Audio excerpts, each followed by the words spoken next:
سلام علیکم دوستان از برادر گرام، بهزاد هستم از شهر فیلادلفیا. بیاید دیگو هم میبینیم. دیگو اوچاق نرخو چندی است؟ من هم دیگ هم اوچاقش 299 99 $300.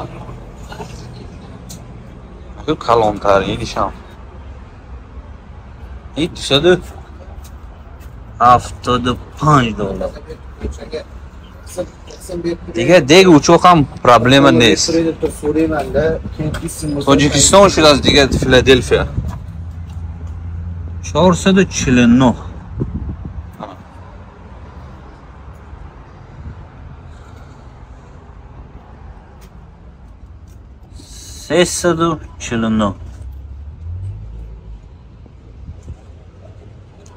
این طرفو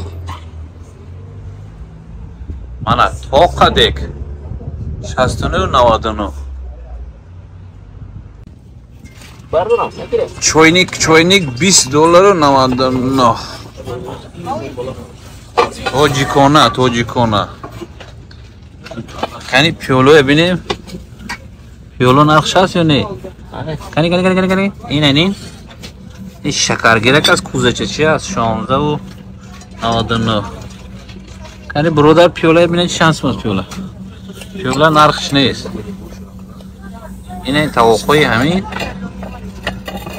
لگند 19 و 99. این میخواد. این چند سوم است؟ این $39. $39 40 $40 بگیم. $40 است این. این مایده تراش 899 است. این نبود است $25. این $25.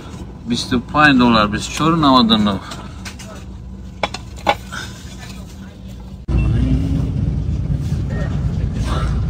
مانا کوسا 9.99.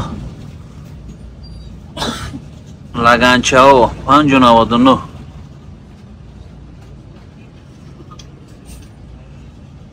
$6.99. شکرگیرکو کافی می نوشند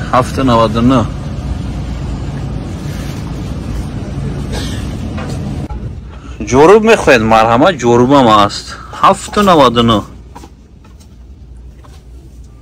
در دکان وطن جان در فیلادلفیا. کلاهای تاجیکستان مرحمت. اینه همینش $2.99 یادش.